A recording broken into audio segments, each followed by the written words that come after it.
you're trying to get into design and you don't have a job yet, or you don't have a real project to work on, that should not deter you, right? There are so many ways you can get projects to put in your portfolio. Everything you get on your phone has been developed by people like on the stage, and then it reaches you guys in the App Store. There's nothing in the App Store that hasn't been tested. But being able to understand why people have certain problems, why they want certain things, I think it really helps you build a strong connection with your users, your customers. In the future, I might actually go pick something else and I'll be starting from zero again. So that learning journey, you're always going to be on it. Welcome to Get Into Tech 2025. I'm Mlota, and I'm thrilled to be your host for tonight's event. First of all, I would like to let you know that I'm a software tester, and I've known firsthand the benefits of being in tech, how rewarding it is, how dynamic a career in tech is. And because of this, I've dedicated myself to helping people understand the tech ecosystem and also understand how to break into it. Some of my initiatives is Tech Talks with Rachel podcast and some of the things I do online to help people have conversations with me and my guests about the different roles in tech and how you guys can break into it. So today, whether you're here to just explore tech, either you're ready for a new career or whether you're actually taking your steps and you're ready to get a job, this space is for you to ask questions, to learn and to network and do as much as you can to leave with actionable steps. So by tomorrow, you know what to do next. So please listen to the panelists. These guys are incredible. They've got loads of experience and insights and experiences that you can learn from. So get as much from them as possible. And of course, part of that as well is networking with the people in the room. The people with green badges have loads of experience in tech. They're already in tech, and we've got business analysts in the room. We've got recruiters, and we've got a sponsorship actually through a recruitment company, Forward Roll, and Zach is representing them at the back there. If you could wave to us, Zach. He's also a guest on my podcast. If you guys would love to listen to his wisdom on how to get into contracting in the tech world. But if you'd like to reach out to Zach or his colleagues, you can reach out to Forward Roll on LinkedIn, socials. But yeah, thank you for sponsoring Forward Roll. And so there's people in the room that you can learn from, people you're sat next to. At the end, we're going to have a networking opportunity where you can walk around the room, get people's contact details. So please feel free to ask as many questions to the people around you, get connected, and make sure you pencil in a coffee date, whether that's virtual conversations or whether that's in person, and get as much from the community around you here in Manchester. So I'm going to introduce the panel and get to know them a little bit. So we've got Mariam, we've got Echo, and we've got Creative Collins there at the end. And first of all, I'd love to just get to know you guys a bit about your journey, how you got into tech, and who you are.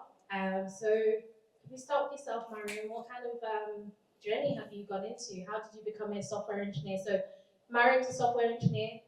Echo is a product leader, product manager, and we've got Creative Collins over there, UX UI designer. So we'll start with yourself, Mariam. How did you get into software development? Yeah. So a bit about myself before how I got into tech. Maz, I'm a multi-award winning software engineer who does a lot of tech advocacy work as well. So on top of being a software engineer, I work as a Code First Girls ambassador. So if you're a woman or non-binary, please come speak to me and I'll tell you everything about Code First Girls.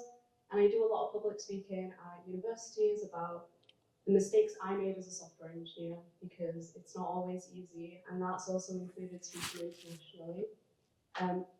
In terms of how I got into tech is, I actually wanted to do a PhD. So I'm Arab, my parents really wanted a really good job, and I said, I'll do a PhD. And when COVID came about, I couldn't do the PhD anymore because you had to travel for it, and everyone went through the same old story in COVID. And I interned at the University of Manchester. Oh, dear me. And I had 12 months, and through that internship, thank you so much, I spoke with a lot of startups, and they're all coming up to me and being like, we need software engineers. And this was in 2021. And I was like, what's a software engineering malarkey that's going on? And I came across Code First Girls, and I did a boot camp in self-taught, and I was able to transition into tech. And I started my first job at a company called Slalom, which is consulting. So if you have any questions about what it's actually to do consulting software engineer, I'm happy to answer those. And after 2 years, I decided, let me see if I can make it without a company that supported me through a boot camp. And I've now been working for a month at a company called On the Beach, and they provide travel holidays for people. But that's a bit about myself, and I'll pass it on to Echo. Hi guys.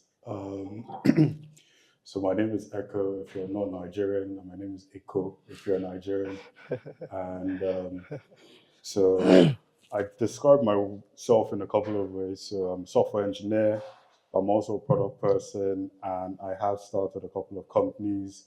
I've worked across 3 continents now, helping people build software, helping them decide what to build.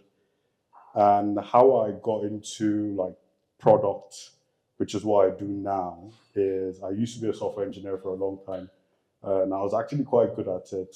I'm still good. And what happened was I quickly realized that the reason I was good was because I felt like what I was working on made a lot of logical sense. So the moment I started getting like moved over to projects where I didn't really believe in, like it was so hard for me to write code. Random example, someone will come up to me and be like, oh, they want to build a dating app for dogs. I'm like, dating app for dogs? And I'll spend the whole time like arguing with them about why it made no logical sense. And I just realized I couldn't continue like that. So what I did was I found the term product management online somewhere. And I said, yes, this is what I'm going to do. I started a course, I got halfway through. And with the confidence that only a Nigerian man would have, I applied for a job and somehow managed to convince them to give me a job. And that's how I got into product a couple of years. It's nice to meet everyone. Hi, my name is Creative Collins. I think my journey to design has been a straightforward one because I think back in 2011, there was this company that opened up on my street, and it was a printing company. So one day I walked in and one of the guys was busy on his laptop designing. That was when I asked, what are you doing? He told me that was CorelDRAW, which is no more as popular as before. But yeah, so that was when I stumbled on CorelDRAW for the first time, and I started learning from him, then I got into university. By the way, my first degree was accounting, but I've never happened to use accounting to do anything. Even before I got into university, I was already a designer. So yeah, but I've already gotten admission before then, so I couldn't switch. So I just did 4 years, more of a waste of time though, but yeah. So mine has been a straight journey, and ever since then, I've been learning one form of design skill or the other, from branding to print design to web design. Then I got into product and UX. And how I got into product and UX was because, first of all, I'm a very creative person. I'm always thinking, trying to look for what to do.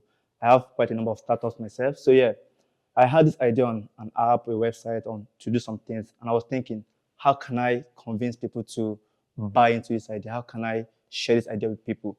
That was when I stumbled onto product UI UX design, which means that's a way for you to design an idea into a prototype to show people what you're thinking about. That was when I learned, because I already have basic design skill knowledge.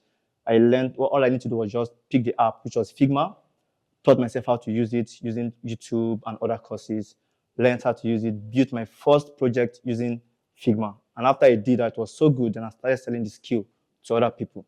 So I got my first gig, got another gig. So far I've happened to work across different industries, building apps, websites, and softwares.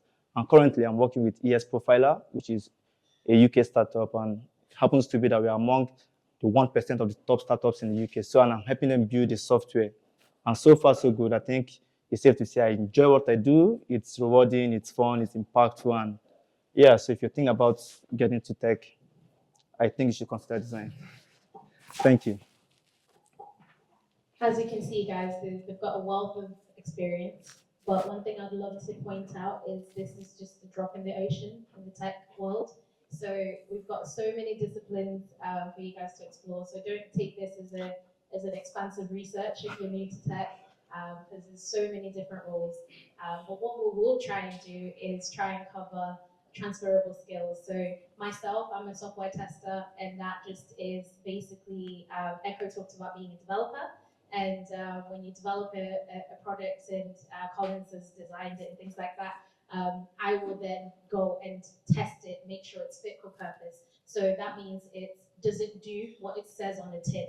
If we press this button, does it do what we expect it to, or does it have a fault or a bug or a defect, as we call it? And then I will raise that saying, listen, this product is not behaving the way we expect it to. I will then throw it back to the smart people. They'll fix it, and then I'll test it again and be like, great, fantastic. Now we're ready to roll. So everything you get on your phone has been developed by people like on the stage, and they've been designed by like people who like Collins there, and then it reaches you guys in the App Store. There's nothing in the App Store that hasn't been tested. So especially by in the Apple Store, the Android is questionable. They just True. they allow anybody Everybody. to just True. release anything. Anyone will tell you if you're doing anything for iOS, you will cry. So yeah. Anyway, going back to the questions. So having that in mind, guys, let's think about transferable skills to even disciplines that maybe not be ours. So I'd love to start with yourself in terms of Mariam, in terms of how does someone get started specifically if they want to be a developer and they want to pick an initial programming language. So I can imagine it's so overwhelming, right? You've got front end, back end, you've got this, you've got that, and people are just like, where do I even start? And how do I even measure my progress as well? So what would your advice be on that? So that same situation has happened to me. It still does. So one thing I do want to point out is I now code in TypeScript and C#, but in the future, I might actually go pick something else and I'll be starting from zero again. So that learning journey, you're always going to be on it. But if you're literally at day zero, you're like, I don't even know what I don't even know. The first thing I did is I pulled up a website called Roadmap. Some people may know what this is, some people may not.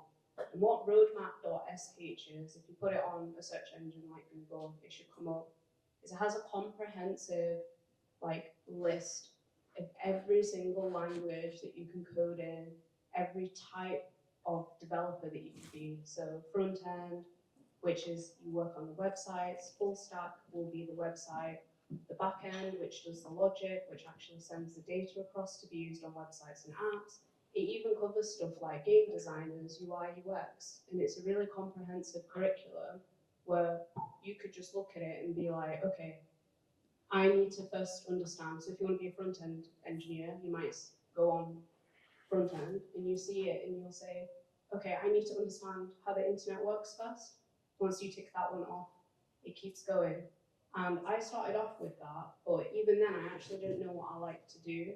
And the biggest piece of advice someone gave me was just start building with one language. If you don't like it, if you don't understand what it is that you're building with, then it might be that it's not the right fit for you or you're not enjoying it, and then you're able to go and pick something else. And for me, I started with YouTube tutorials, so looking at roadmap, then looking at YouTube tutorials and saying, okay, I'm going to try building a website with a tutorial first. And that's how I measured my progress, is building it with the tutorial and then saying, okay, now I'm trying to not do it with the tutorial. But I did it when I started learning just before AI came out. So I think now there are loads of ways to use AI to tailor your planning. But if you're looking to learn programming languages and measure your progress, I was on about this with Echo. I actually believe you shouldn't use AI at the start of your learning journey, because you're not actually understanding what it's outputting. So for me, looking at resources like Roadmap, there's also loads of Skills for Life bootcamps too. The government do fund them now. A lot of them are for free. I will say, make sure you do your research if you're looking to start with one, if you understand what programming language you want to start with. But there's nothing wrong with picking something up realizing that you don't like it, dropping it, and then picking something new up, because you're not racing against anyone. It's just you and your journey. Thank you so much. That was really helpful. Echo, I've got a question for you. So in terms of product management or product leadership, there is product owners, and a lot of people know what product owners are. Can you contextualize where you fit in terms of product leadership or management, and what kind of skill set would somebody need for that kind of role?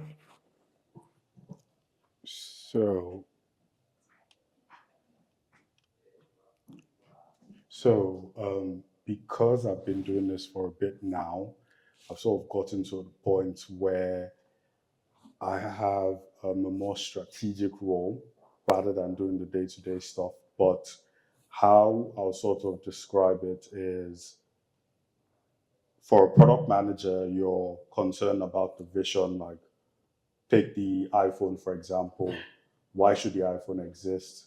Who should it be designed for? What features should it have? Should it have 2 cameras on the regular iPhone and 3 on the Pro? Why should it be 3 on the Pro? So stuff like that. The product owner is more of the person that's driving the day-to-day stuff, making sure everyone's focused on the right things. The engineers are working on the right features. The designers are designing the right features so that we meet the customer's needs. And how I tend to think about it is, the skills that get you into product ownership or product management are very different from the skills that get you into product leadership or any form of leadership, really. But just thinking about the things that are cut across both sides of the equation, I think the first thing you need to sort of like get into your mind is like curiosity, which is trying to figure out how things work. And this doesn't even have to be anything in tech. It could be anything. I joke with my friends sometimes. Sometimes I'll be on a night out, for example, and half of my brain is thinking of my piano. The other half is thinking, okay, there are 100 people in here. The average drink is £6.50. How much is that bringing in? And like, why is it free entry at the gates, for example? So if you have those kind of skills of like curiosity, being able to understand why certain things happen, I think it really helps you with like growing into the role as a product person. The other thing I would say is really important is learning how to listen. And it seems pretty obvious because like everyone was born with 2 ears, right? And you think you've been listening all your life, but there are 2 ways I think of listening. The first one is listening to what your customers, your end users, again, back to the example of the iPhone, right? Thinking of what are they saying online? Does everyone love the new iPhone? Do they not love the new iPhone? And also listening to what they don't say. So let's say everyone's complaining about the new iPhone, we hate it, it's not really good, but then you're seeing sales are going up 50%. That tells you something else, right? So it's just developing those kind of skills that I think really make you a good product person. And once you start getting a bit strategic and you start like adding what I call adjacent skills. So these are not necessarily the technical skills you use on the day-to-day. Things like clear communication, being able to make sure that whoever you're speaking to understands what you mean, being able to go to the pub and have beers with the people that make decisions happen in the company. Those kind of skills are the things that I think take you from a product manager, product owner into a product leader. Amazing, thank you. Collins, so UX UI designer is a big umbrella term. Could you talk us through your day-to-day activities? What do you do from when you wake up till you sign off? And could you talk us through your favorite aspects of your job and the kinds of things that you could highlight as being a really good aspect of being a UX UI designer? Okay, I think when I wake up, first thing I do is I brush my teeth first. So then I go to the gym. So yeah, but in terms of my day-to-day job, as I've said before, my job, I find it very rewarding and I find it very exciting and interesting because I'm the one that gets to tell Miriam what she does. I get to give her the designs. This is what I need you to do. I'm the one that gets to give you guys what you end up using. If I don't give them something good, it don't happen to do it. So yeah, it's very, very, it's an impactful and rewarding thing. And day to day, what happened to this? What we do is we design apps, websites, softwares, anything that has to do with digital experience. That's what we do. You know, when it comes to technology, digital technology, it's all about human and computer interaction. So, and this interaction has to always be smooth and efficient. So, we, the designers, we make sure the communication between the computer, your device, and you yourself is very smooth and efficient. And we do this through various ways. One way we do that is through UI design, that's user interface. That's how we craft how your apps look. For instance, your Instagram, how it looks to you. That is UI. So one of my jobs is to make sure I create things that look good to the users. When you see it, it looks good to you. That's one. Two, how you get to use it, the experience. That's the UX. So make sure as you see it looks good, it should also work efficiently, it should also work smoothly for you. So we do a lot of thinking, there are a lot of what we call UX principles that guide our thought process on how we do these things to craft how you use this app. When you use them, how it makes you feel. If you want to click send, is it easy for you to find the send button? When you click send, are you aware that you have sent your message? So all those feedback, all those interactions are things we make sure we think through and craft how they are being placed and used by users. So that's my day-to-day job, what it feels like. And in terms of my favorite part of the process is, I think I would say it's prototyping because there are a lot of stages in UI UX design. And my favorite part is prototyping because that's the stage where we get to bring the ideas to life. All right. So the product manager has given us his brief on what we should do. All right. They want to build an app for dogs dating, for instance. So now, even though I feel this seems very ridiculous, but he has given me and I have to design it. So that stage where I happen to bring this into life is the prototyping stage where I get to design it, craft it. At that stage, we get to test it. And at that stage, I get to keep refining it before it even gets over to Miriam for how to develop into final product. So that is my most favorite and exciting part of the process. And that stage could also be very, very, very crazy, because you're thinking, how should this look? How should this work? How should the users flow? Where should the buttons be? And as you said, even when he's in the pub, he's thinking calculations. Me, when I'm in the pub, I'm looking at different apps, different websites, try to get experiences on how, for instance, okay, side story. I first stumbled on well, everyone here is 18. What's this place? Hold on, sorry, I'm trying to remember. And what's this site Me. for? Sorry, I'm trying. What's this site for? Where sorry for, but I can't remember. So there was this app. It's a crazy app though, but I went onto the app just to test because I needed to work on a project that requires the functionalities of that app or how it functions. So I had to create an account, start using the platform just to understand how it works. So you see, as a designer, you have to be very, very curious. He has also said you have to be very curious because you have to keep gathering inspiration. Curiosity is how you keep learning. Curiosity is how you improve your creativity. Curiosity is how you have insight into that you can add into your own project every time you're working on something. So yeah, stay curious and you'll be good to go. Amazing. So hopefully, guys, for those of you who are new to tech, that's painting a bit of a bigger, fuller picture as to the development process. So to contextualize it, you don't have to be an absolute expert in this particular field that you choose to go into because it's a whole team that work on this product. So as you can see, we all have different disciplines, right? So at the beginning of a development lifecycle, as they're talking about different clients, different things that we're looking out for. Like for me, I'm always complaining about the usability because I'm a tester. I'm like, this should not have passed. I'm like, this is ridiculous. Yeah.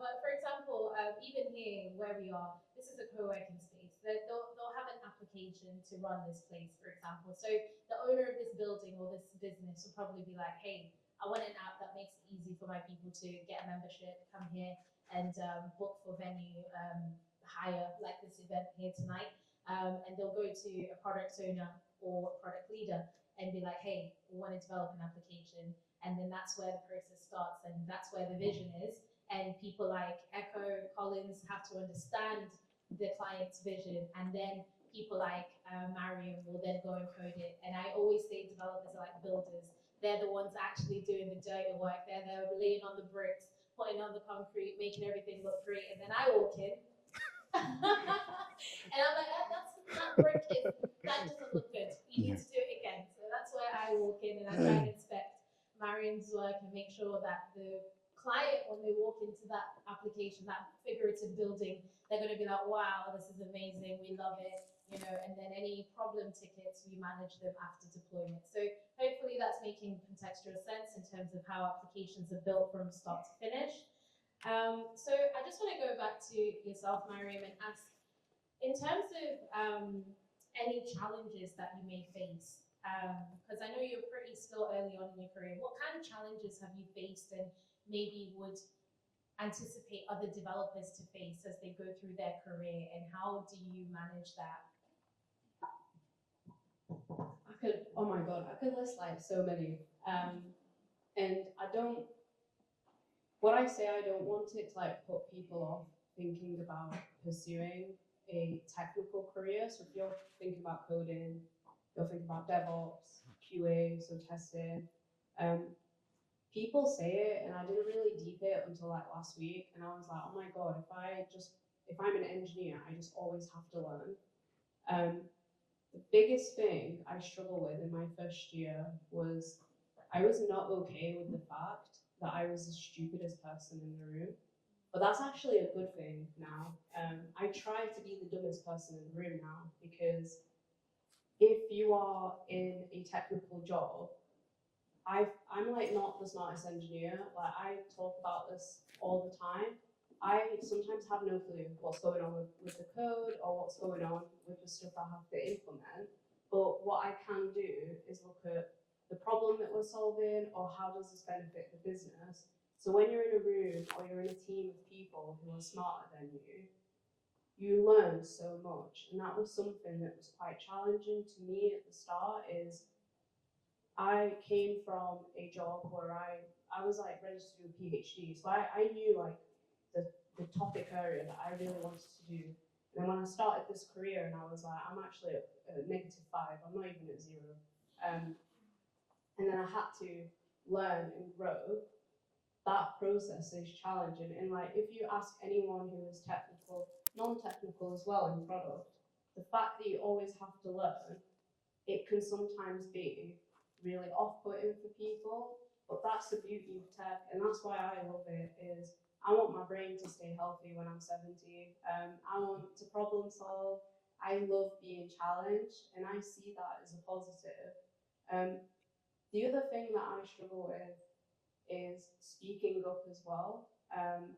So when I started working a corporate career, I started a company where the diversity was actually quite good, but because everyone was so much more senior than me, I was a bit like, I don't feel like I belong here, I don't feel like I can give my opinion. But if you get your first role in tech, or your first course, or your first learning opportunity that you've applied to and you get it, you've been chosen to be there for a reason. So always keep learning, even if it is challenging. Like, learn to love that journey, because it will be challenging. And know that your place is like where you should be. Because the imposter syndrome is real, but I don't think anyone should have it, because it's like, we're all human. I love that. And I asked that question because as much as tech is amazing, it can be really difficult. Yeah. There's days where I'm like, God, this is so hard, because especially if you're in a technical role, like sometimes you're given a task and you have to figure it out, right? And I think being the stupidest person in the room, like you said, is so important. And it's like, we say that because obviously you're not the stupidest person in the room, but it's good to just be like, I'm okay with being the dumbest person here. Let me ask the stupid questions, because usually it's a question that somebody's not thought about, or it's a question that maybe somebody's thinking about but hasn't asked it yet, or it's something to just clarify for whatever reason. So whatever role that you are, whether it's in whatever disciplines that we have, it's so good to just clarify things, because assumptions are the reasons why software gets delayed, because it's like, oh, I thought this was the way it's, well, why didn't you ask? Like, Yeah. it's the most simplest thing. You could have just said, is this supposed to do that? And then that question usually raises alarm bells, and everyone's like, no, it's not supposed to work like that. And then it's like, thank God somebody spoke up. Yeah. And even the fact that I remember when I started as a software tester, I was a manual tester.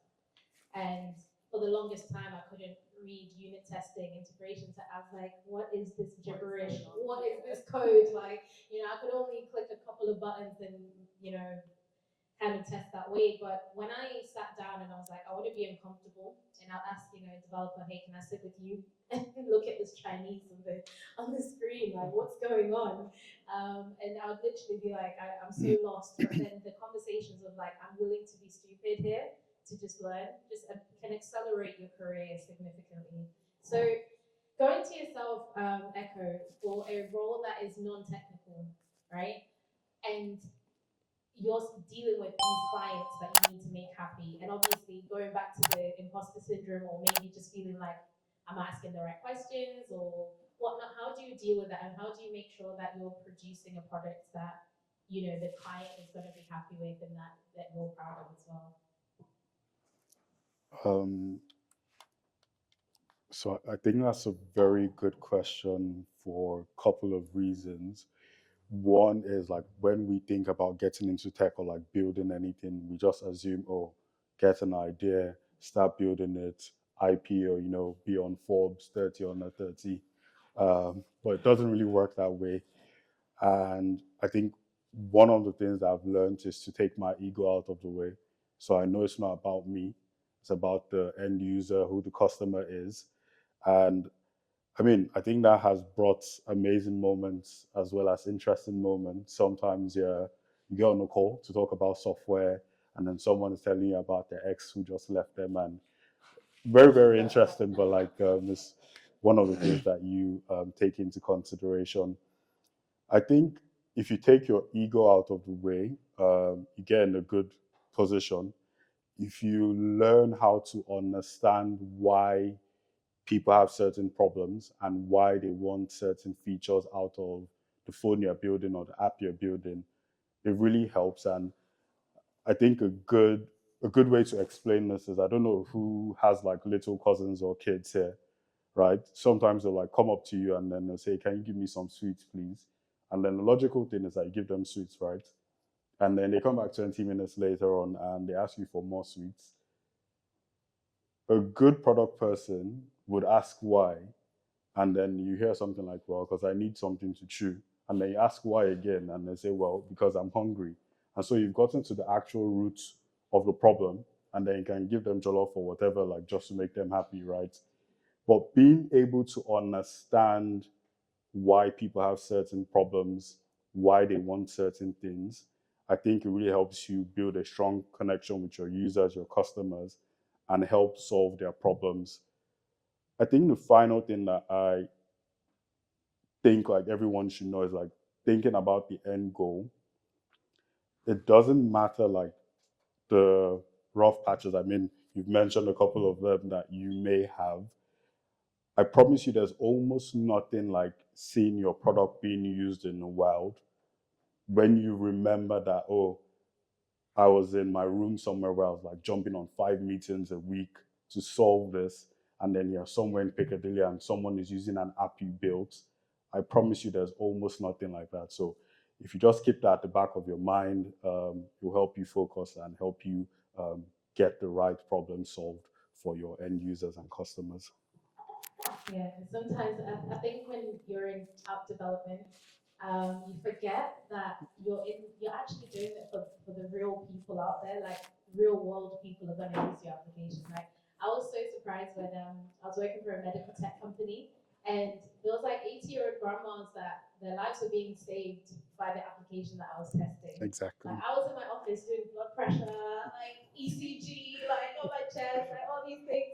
And then we'll get like testimonials from like patients who are like, my mom could have died and they're being monitored from home and the doctor found out that their blood pressure had spiked and they got rushed to the hospital and now, they can spend Christmas at home with their family. And I was like, I forget that this application is actually being used by an individual and even applications being used by retail companies that you see on TV that I'm like, I actually work for them. Like you forget that it's actually for real people. So I think that's actually a big rewarding part of being in software development.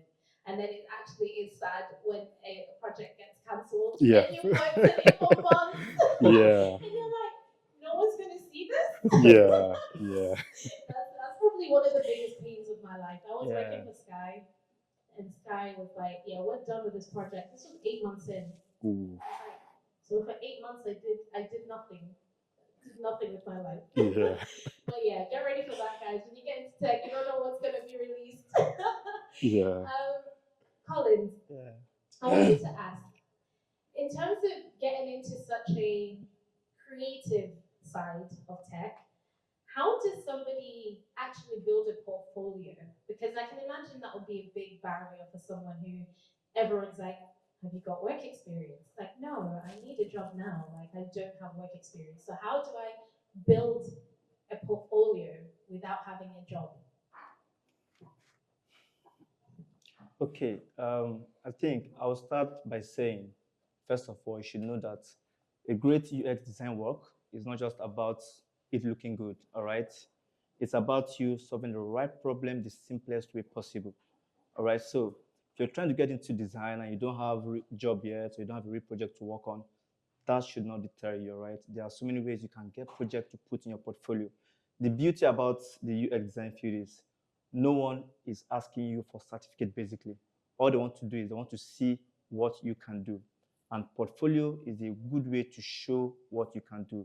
It's a way to let them know how you think, how you solve problems, and how you're able to create user-centered designs. All right. So if you're trying to start and you don't have a job yet, you don't have a project to work on, one thing you could do is you could work on a solution on a problem you identified yourself. All right. You were working somewhere and you walked into a bank, you saw the way they process their tills is not nice or something. You could think of a solution. It could be an app, it could be a website to work on it. So that's something you thinking of. You saw a problem and you're trying to solve it. So and then the first statement I said was it's not just about looking good, all right? It's about solving the right problem in the simplest way possible. So you should have that in the back of your mind that you found this problem, all right? This is the right problem to solve.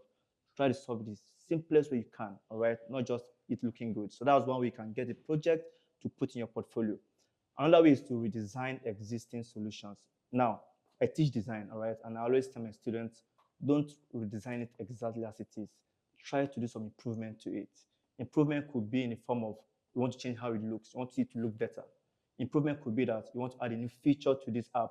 Improvement could be that, oh, you saw the way this is working, the flow is not nice. You want to improve the UX experience. So these are ways, so this one way you could also get a project working on existing projects. So these two ways, so even if you don't have a real job, you don't have a real project to work on, these are two quick ways you can get projects to put in your portfolio.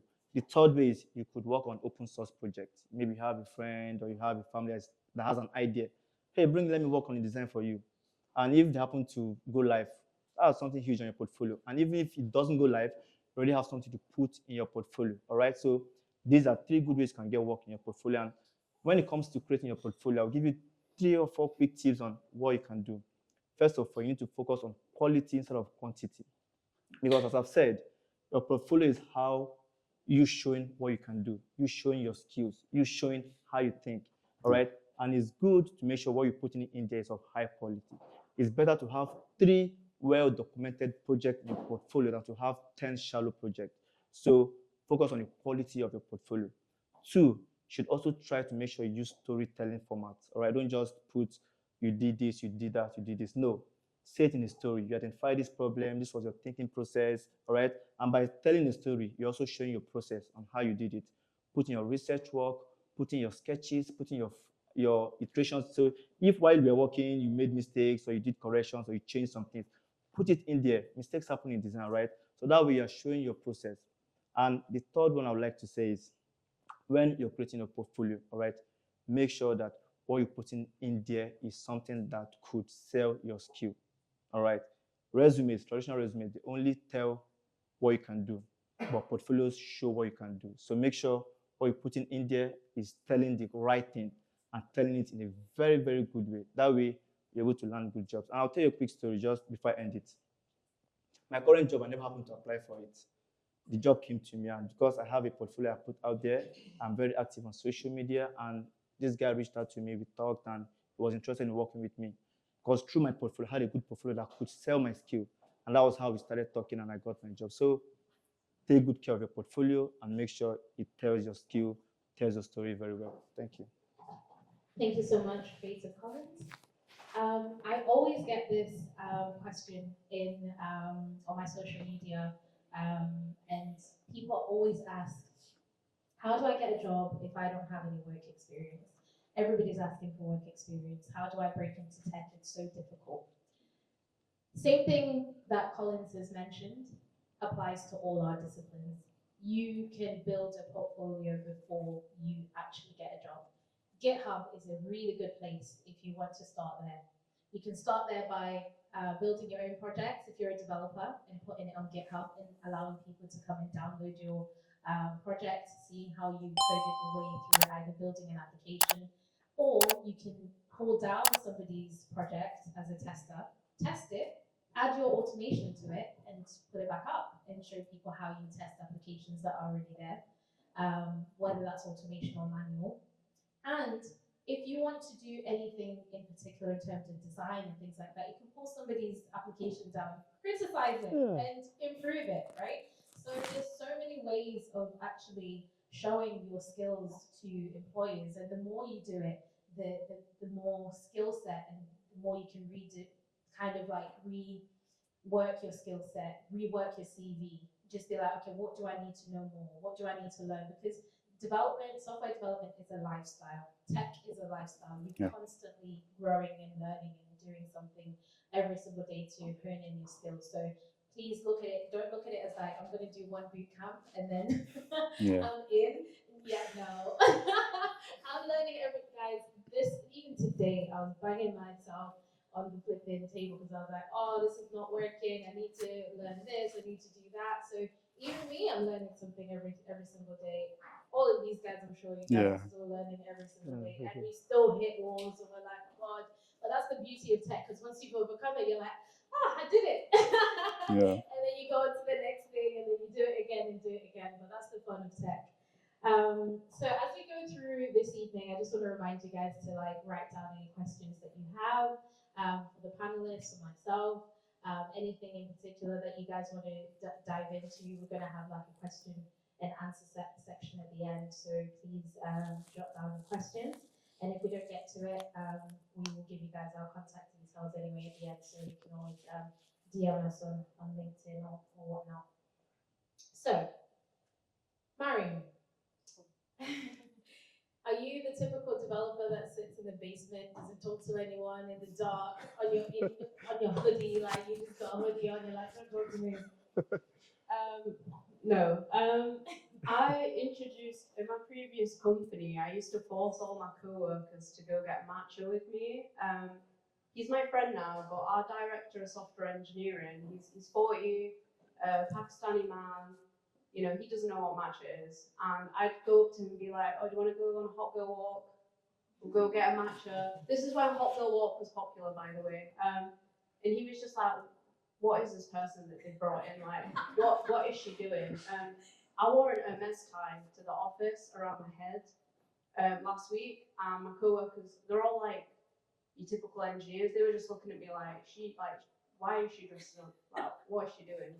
And this is the thing about being in a tech job, being in the tech industry, being in a technical company, is you can be your most authentic self and you could own it. You want to be in the basement, wearing your hoodie, wearing whatever it is, that's fine. You want to be dressing up, you want to live your best life, you can do that too. And I think this type of role that I have, it allows you to give back too. So it's not even just that aspect of coding, like being able to come and speak to people, mentoring people, being able to create content, for example, being able to actually enjoy what it is that you're doing. I find that that's one of the reasons I love being an engineer.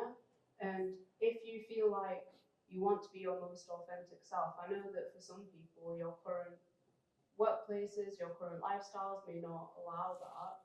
And I found that working in industry, it really helped me to be myself. And I do like gaming, I do like coding, I do like wearing a hoodie, but also I like doing the other stuff. I love that answer. So for me, when I got into tech, I think people thought I was like lost. They were like, what's this girl doing? Because I'm like one of those like, I do my makeup, I do my hair, like I can go to the office and I'm like click clacking like in my heels, and everyone's like, you're so lost, like you don't fit into this industry. But I think just be your authentic self. Honestly, it doesn't really matter. But anyway, I ask because sometimes it's actually really difficult to merge personalities, right, in the office, because a lot of introverts are like developers.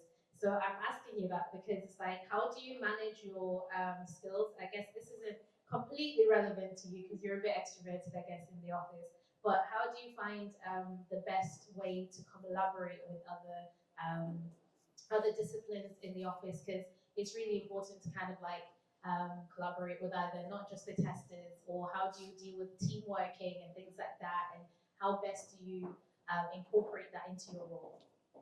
Yeah, so the biggest thing about engineering, and to be honest with any role, it's about the team. Like if you're going in this industry and you're like, I'm just gonna do this for me by myself, then you've got a massive storm coming. Because even if you're like the best engineer at Facebook, you still have to work in a team. So being able to communicate is one of the biggest skills. I would actually argue, and I will say a little story, is being good at communication and working in a team is actually sometimes better than being the best coder. Because I have worked with someone, their code is incredible. Like, honestly, one of the smartest people I know. But this person has not been promoted, gotten any opportunities, or grown beyond the role that they have because they are terrible at communicating. And that is a really sad thing to say. And this person's now trying and they're working really hard and they've grown beyond that. But it is so important to communicate. And if you're someone who is a bit more introverted, you don't have to come in and be like, I'm here, like, and like force people to talk with you. But if you're able to articulate what is it that you're working on, can I just get on well with my team? You don't have to be their friend. You don't have to be friends with your coworkers. It's fine. But get the work done with them. And more importantly, understand the business impact of what it is that you're working on. Because if you master those three, like you can be an okay engineer, to be honest, but a business will appreciate that more. Specifically, businesses in Manchester as well, local tech companies here, they will love that. And if you want to work on those skills, going to meetups is a really good way of learning how to communicate. Communicating with family, like my dad's 70, he doesn't know how a phone works. Like, he doesn't know what I do for a job, and I had to sit down and explain it to him. So learning those skills is really important, and it will take you really far in your career. I fully agree with that. I probably agree with that quite a lot because I am not the most technical person. I am probably one of the least technical people. But do you know what? I've been able to scale my career because I make friends with these guys, the developers. I'm like, hey, and they're like, oh god, here she comes. And I'm like, do you want a coffee? Like, do you want to catch up? And I'm like, so I'm really struggling with this piece of code. Do you mind explaining it to me? And just like sitting down with them and just kind of making friends with the business analysts, the product owners. Like, I make friends with everybody because I'm like, if things are going tough, I need my friends to help me because you're not going to be successful as a lone wolf in this industry. You need your colleagues, and also, to be fair, like because I've been in managerial positions as well. Before you get a promotion, people ask your team how they feel about you. Yeah. People always ask, "Oh, how's Rachel?" You know. And I remember one time I got feedback. She's not the smartest person, but you know she asks all the questions that she needs, like, you know, to understand things. I was like, yeah, I know I'm not smart. It's fine. I'll ask all the questions. And they're like, yeah, she's not afraid to ask the questions. And no matter how much work it needs to take, I might take 8 hours to do something that takes somebody 4 hours, but she puts in the work, you know, and she'll ask the questions and things like that. So I realized, do you know what? Scaling your career and really building your professional life is not really being the smartest person in the room. If that was the case, I probably wouldn't have made it in tech because I transitioned it from a creative discipline. I was in journalism, I was in music and things like that. So computer stuff was not really on my radar until I got a lot older. So if I needed to be, computer geek from the beginning, I wouldn't have made it. But I think what you said is really, really important for people to bear in mind. So, Echo, I've got a question for you.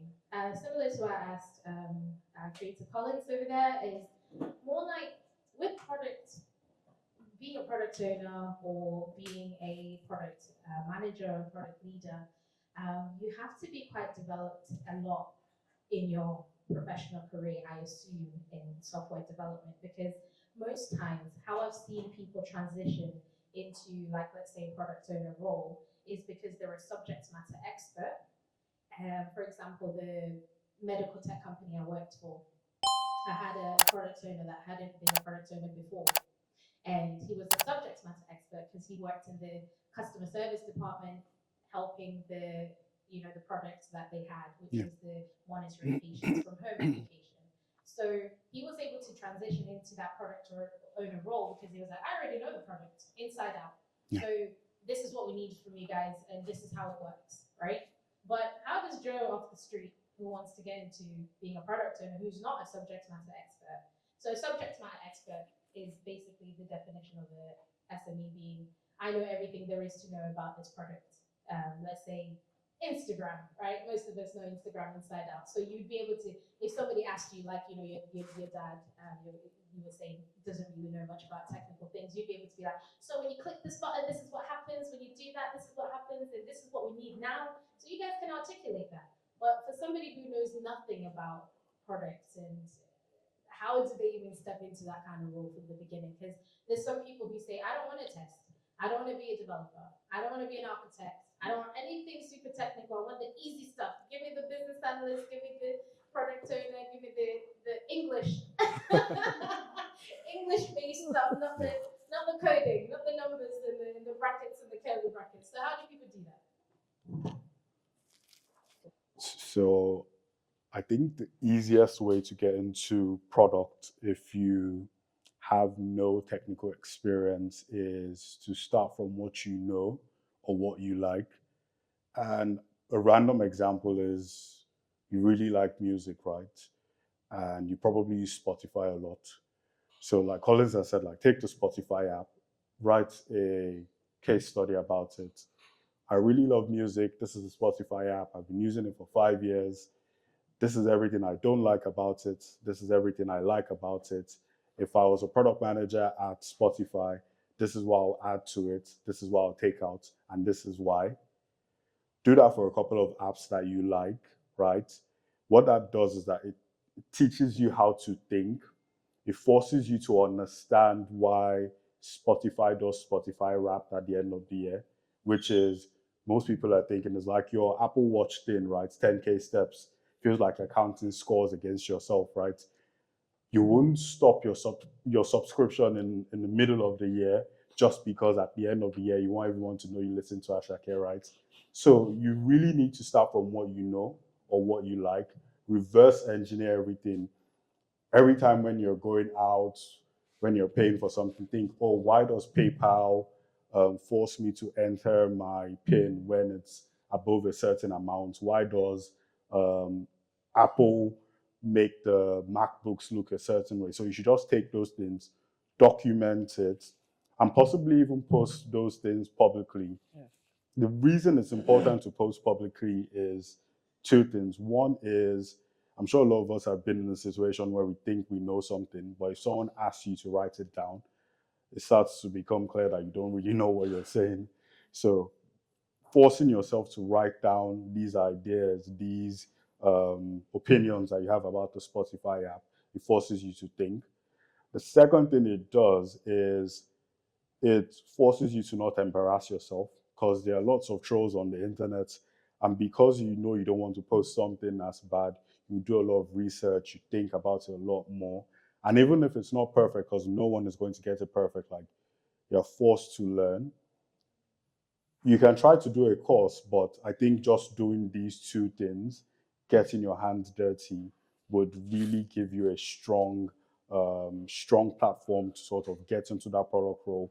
Where you go into interviews, they're going to ask you, what have you done? I haven't worked in product, but this is how I think about this app that you have in your company. This is how I think it can be better. Everyone would like to listen to that. So those are like the ways I think like easy, quick wins to get into products without having any existing skills. Creative Collins, have you got any tools and recommendations? Because you've talked about building a portfolio. How does one go about that? What kind of tools can people use? What kind of resources would you recommend? When it comes to building your portfolio, I think it's safe to say the design space is one of the most supportive space out there because right from designers, the companies, the guys producing the softwares, they're all trying to help make your work easy. So if you're starting or you want to get into design, to build your portfolio, you don't need to start from scratch. You don't need to start thinking, how do I structure it? Where do I? No, there are a lot of resources out there. There are a lot of, we call them templates, all right? You can work with. All you have to do is, so where you can build a portfolio, you can build a portfolio on Notion, all right? All you have to do, just do a Google search on Notion UX designer portfolio template. You see examples. Take it, use the structure and just put in your content. Go to Behance. There are a lot of case studies in Behance, UX design case studies. Look for the one you like the most. Take the structure, use it. Go to Figma, which is the primary tool used in designing. There are a lot of case studies there on that you can put in your portfolio. Look at how they are structured. Use the same structure and build yours. So you don't have to be scared about what should go into your portfolio. How should it look? How should it be structured? Just look for examples out there and use it. Also, there's this platform called UXfolio, which is another easy place you can build a portfolio. They have lots of templates you can work with. Behance, Dribble, UXfolio, Notion, Framer, Webflow. You know, so many platforms out there have things you can use. So fear not, you're not alone. There's a team, there's a community supporting you, there's a community helping you all through. Even not just in your portfolio, even when you want to start your first project, you don't have to be scared. You don't have to start from scratch.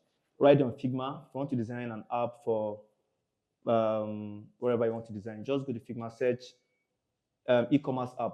You see lots of examples you can use, take, and just start working on yours.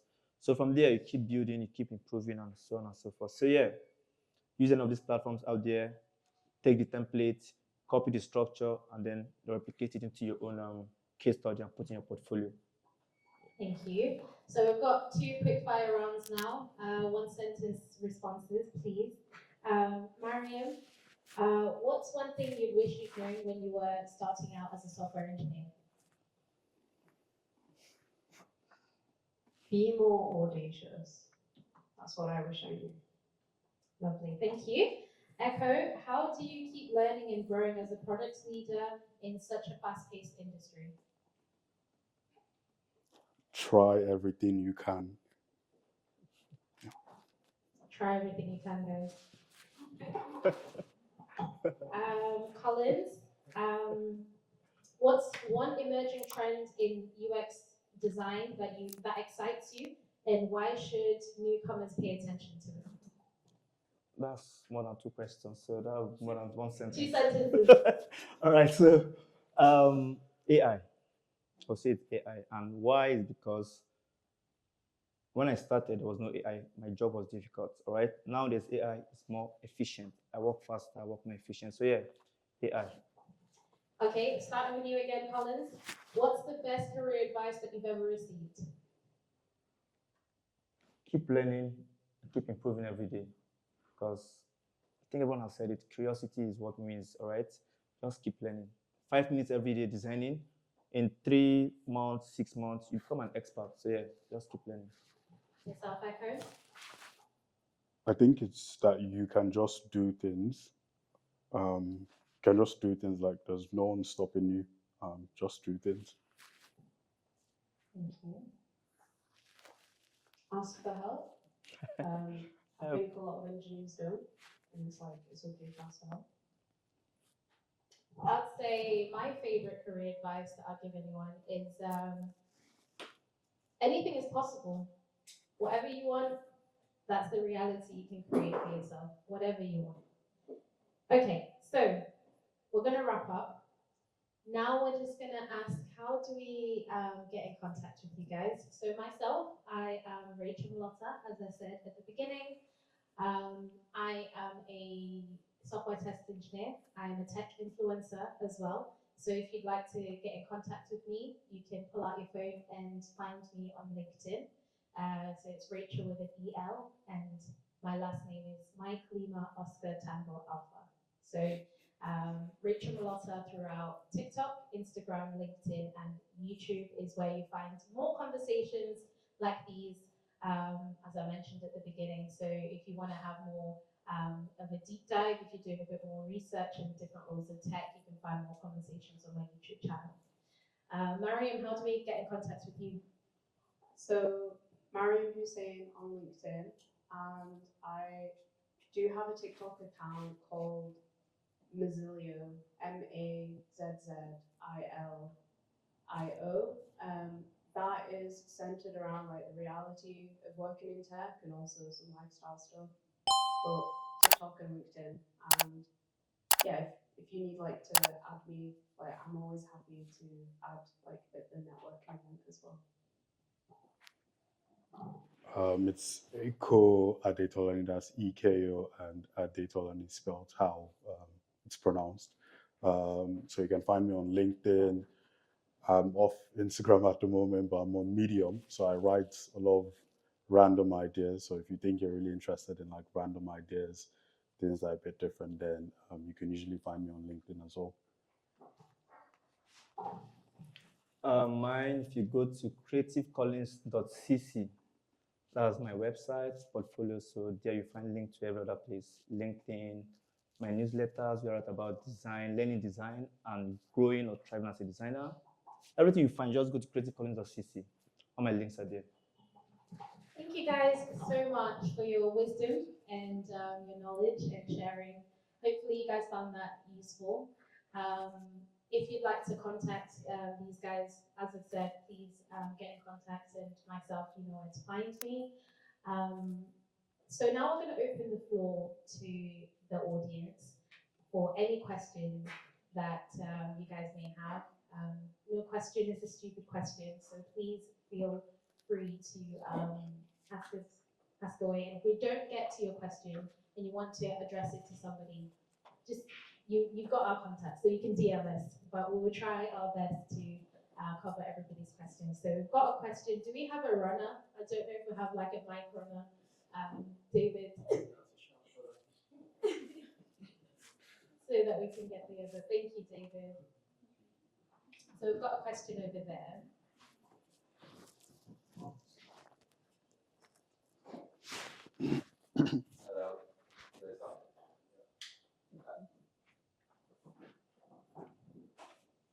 Hello, I'm Felix Sanger. I am CEO and co-founder of a company called Fly. It's out now, so download it. It's an app where you can buy clothes, you can buy event tickets. I had a question for all of you guys. I'm very fascinated by Web3, the virtual world, and how that interlinks with AI. So my question was, one, do you guys discuss it a lot in the tech world? And two, how's that going to change your job?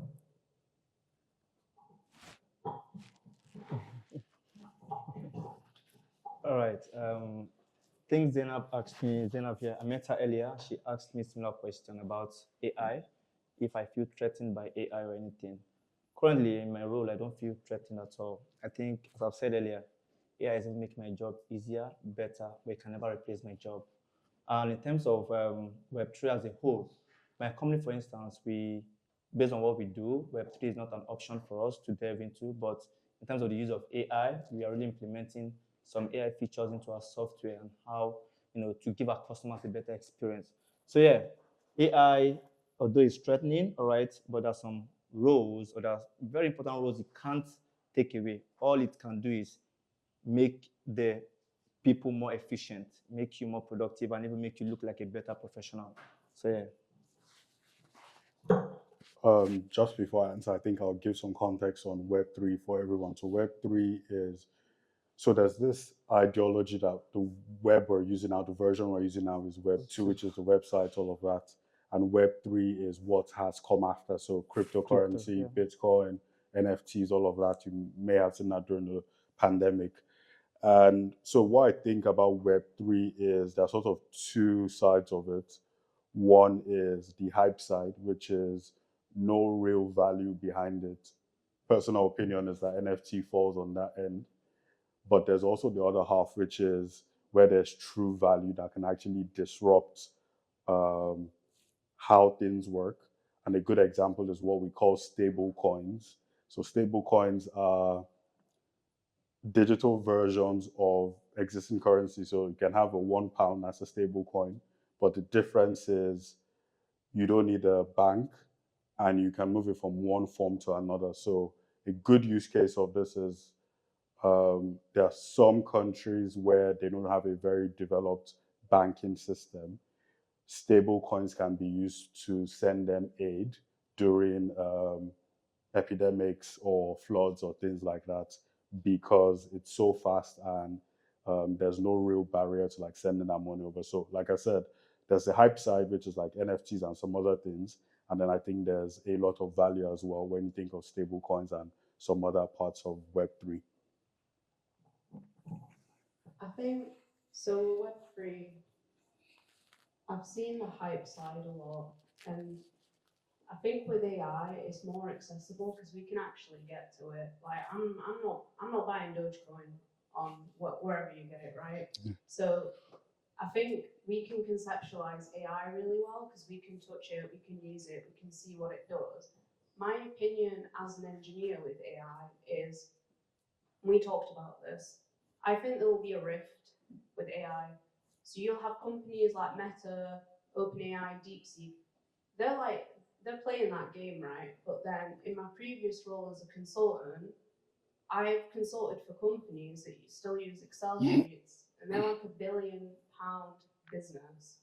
So these companies will progress, but there will be people still trying to catch up. They still need to know how to put all that stuff on a sheet in a database. So I think the skills that we have now, they're still going to be relevant because not everyone can use AI because of legal reasons, because their tech just doesn't allow it, because they're just not at a stage to adopt it. I think with Web3, it's going to take a really long time for us to see that impact. One thing that I've seen that's actually quite interesting is Ethereum has a board of trustees, and there's someone on there called Eduardo. He builds everything he does in public. And one of the things he's consulting on is leveraging Web3 so that all of your apps can speak to each other. So instead of me messaging you on WhatsApp and you have to have WhatsApp, I could use Discord and you can have WhatsApp and we could just message each other. And I think that's the thing about Web3 that's interesting, is decentralizing tech and actually making it accessible for everyone. Yeah. For me, as a software tester, I have worked as a consultant for quite maybe 4 years now. I've been consulting for different companies. And again, just to kind of like highlight what Mariam said, there's companies that are still using Excel and doing manual testing at the moment. And the smart consultants like myself, I'm thinking, okay, how can I integrate AI into my day-to-day, right? So if I'm writing some automation code, how can I make this faster so that I can cover a lot more coverage quicker? But in terms of it replacing me is a long shot, because I still have to be the human to understand the concept, and a machine sometimes just won't understand, won't be able to sit in a meeting and have a meeting with everybody, all the stakeholders, and be able to problem solve certain concepts that are not that easily articulated. So asking the dumb questions that we talked about, like, what about this? Like, has anybody thought about this? Like, maybe a machine can make us faster and make us a bit more efficient, but in terms of replacing our intellect, I'm not so sure. And one thing I will say, different countries are moving at different paces. So when I was in the US, I was like, I don't even think I've spoken about AI this much until I touched down in America. America, even schools are doing AI. Even kids, they probably know better than me, right? So it's like, we are in the UK, we're still playing catch up. And then you go to Africa and they're like, we need software testers in our team. They're not even like finished building a development team. So for, let alone AI, right? So it's like different countries are going to be moving at different paces as well. So I think the best thing that we can do, an AI expert said to me, and he literally said, those who do not integrate AI into their day to day, those are the people that are going to get replaced. But it's not AI that's going to replace people. Yeah. Any other questions? Did that answer your question? Yes, it did. Yes, it did.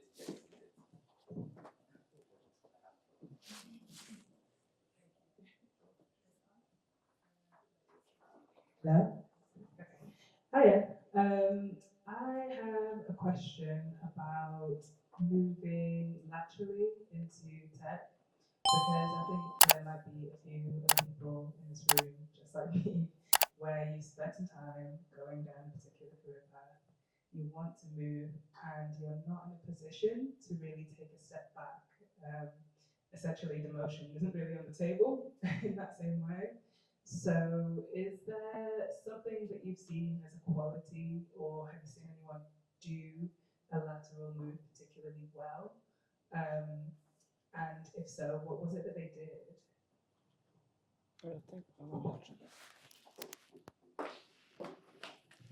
So my first job was more of a technical role where I was okay, back in Nigeria. I was managing ATM. All right, so I was more of in charge of troubleshooting, solving problems. All right, when there's an issue with the ATM, I solve it. So that's more of technical analysis and checking logs to find what the issue is. All right, and I was able to transition into design in the bank because I had the skill. All I had to do was tell my boss, all right, I have this skill. I was already in the tech team, but I want to move to the design side. So, and it was easy for me to just transition from from that technical role to design role.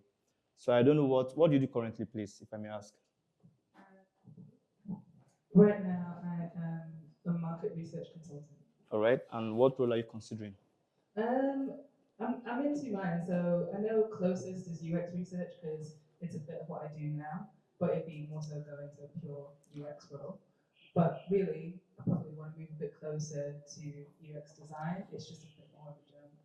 All right, so for you in marketing, I think you have a lot of skills you need to excel in a UX research role. Because first of all, as a marketer, you are dealing with people all the time, trying to understand or trying to sell something to them, all right? And for you to sell something to them, you must first of all know what you're selling.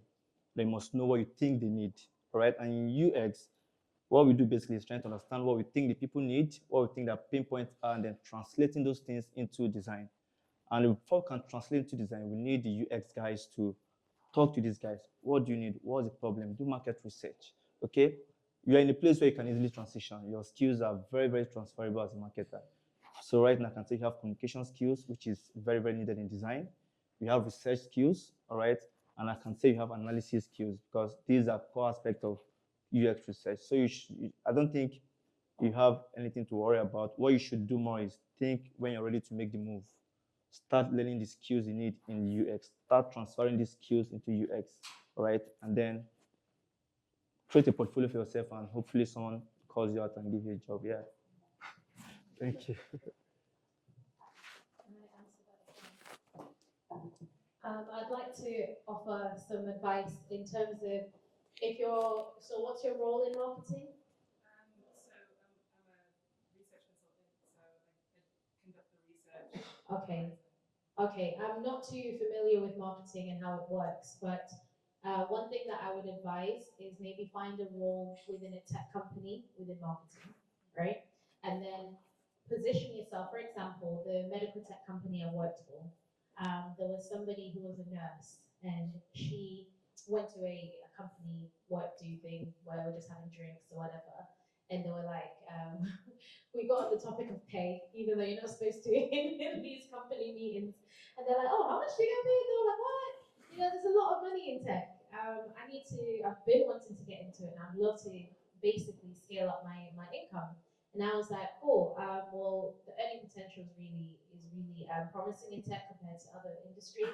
For example, nursing, for example, she was thinking, oh, in terms of scaling it up is very difficult. So I said to her, how about you inbox me on Slack tomorrow?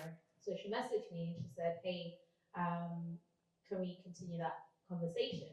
And I said to her, these are the types of steps that you need to take to get into a software testing role. And because you've got a nursing background and you work for a medical tech company, they would need you anyway because you already know the platform really well. So the best way that she went about it is she did the International Software Testing Qualification Board certification. She then started picking up some tests from me, from my department, because we do user acceptance testing anyway for the nurses and doctors. So she picked that up as a side thing, and then she added that to her day-to-day job, and then she was able to internally transition to the tech department. So there's other ways of getting into tech where you don't take a pay cut, right? Because you're already within the company. You say, hey, I like what they're doing. Can I do that? And then usually people, their managers will be like, all right, we'll allocate a day for you to do that, or allocate 2 hours in the day. And that's a way some companies are pretty flexible. So maybe also come from the inside, because if you're looking to not go for a pay cut, come from the inside. That way you're already on a, I don't know, 34, 40K salary, and you're like, okay, I'm just going to move into this junior position, and you guys are going to pay me, because long term, it's like they've got an apprenticeship who's a subject matter expert already within their company, and they already know that you already know what they need you to know. So it's kind of like a beneficial kind of two birds with one stone kind of thing. So that's another way you could go about it. I hope that helps.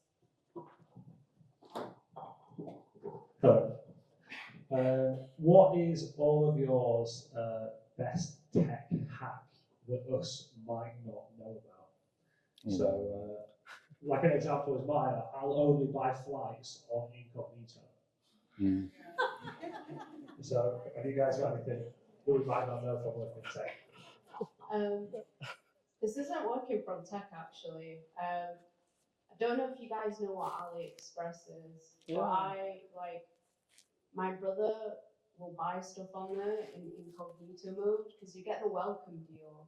So if something's like 50 quid, you end up paying like £7 for it. And I got like a barista scale, you know, for coffee beans. I don't need a fancy one, I just need one that works. Yeah, so similar thing, AliExpress on incognito mode. So I think one quick one that helps is booking flights. If you have a VPN, just put it like set it as a poorer country, and you usually get better deals for some reason. I don't know, but that's how it works for almost any flight company. Mine, I would say, is I'm a crypto guy, all right? So, and I have accounts across all crypto platforms like OKX, Binance, MetaMask, so on and so forth. So all I do is I make sure I use just one address across all platforms. So that way, when I'm farming for airdrops, it's easy for me to use multiple platforms, or I can use any of the platforms, and then I still have the same address across them. So which means it's easy for me to key into airdrops and get rewarded whenever there's a reward to give. So yeah, mine is crypto, just farming for airdrops. And I use same wallet address across all my Web3 accounts. This is a question for all of you in your respective fields. What's the most valuable mistake that you guys have made in your tech careers, and how did it shape the way that you guys work once you obviously identify the mistake?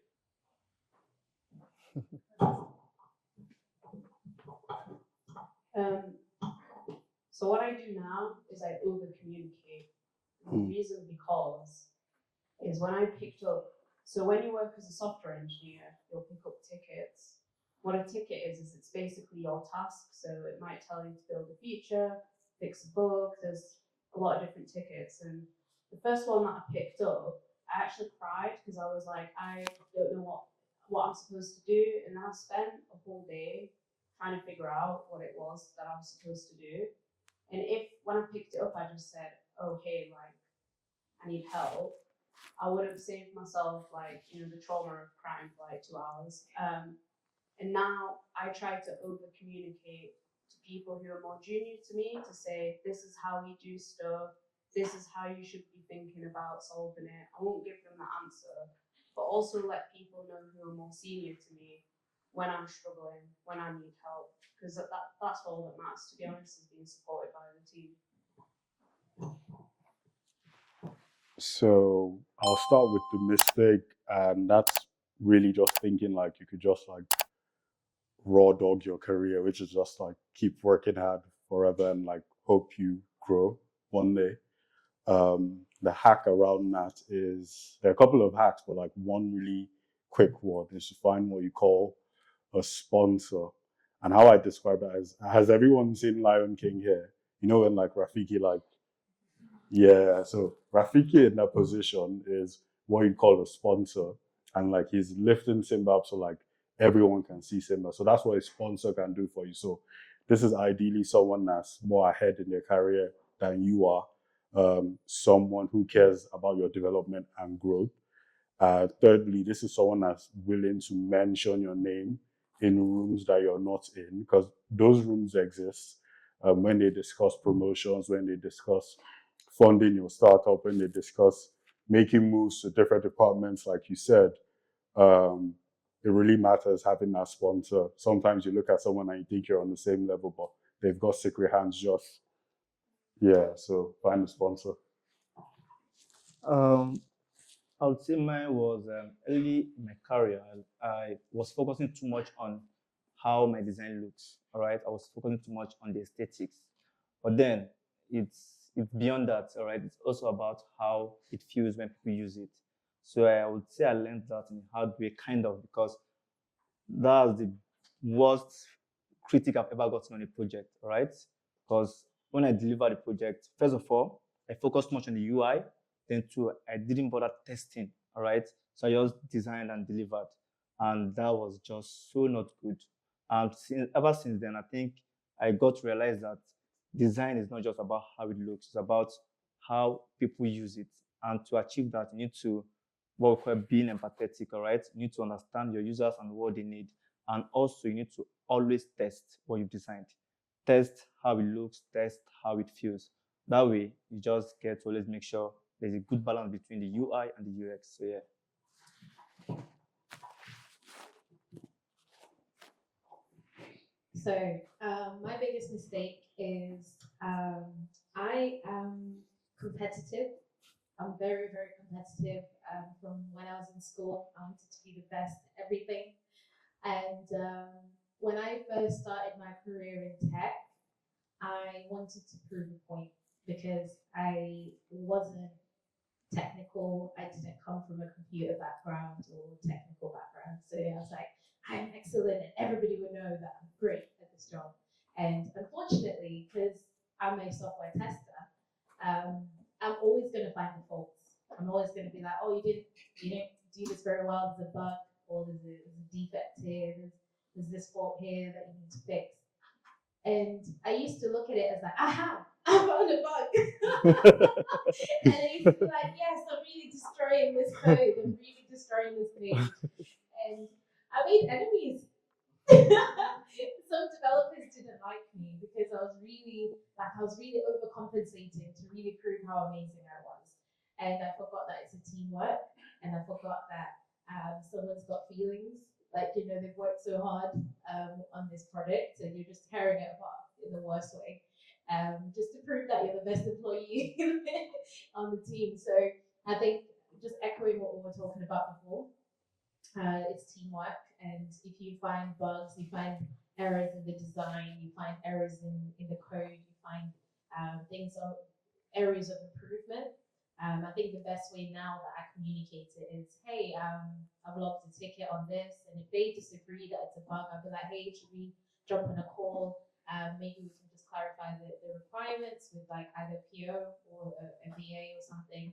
And if you genuinely do find a bug, try and also soften the blow a bit, rather than just being like, oh my god, like this is, I don't know, like terrible. Like, you know, you're just finding all these things, and you know, you're just kind of like showing how, how you're tearing people apart. So just kind of build everybody up, basically, is what I'd say. Just work as a team rather than as a sole individual. Yeah. We've got,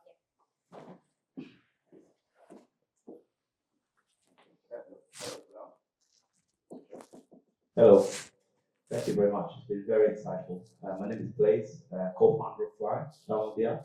No? So as founders of a tech business, we found that there were days where it becomes very frustrating. And I can imagine from any field, there's days where you spend 8 hours on something and it's just not working. And that can have its own mental battles. So how do you guys deal with those mental battles? What kind of things do you put in place to make sure you're able to talk about the freshman maybe? What do you do to support your mind?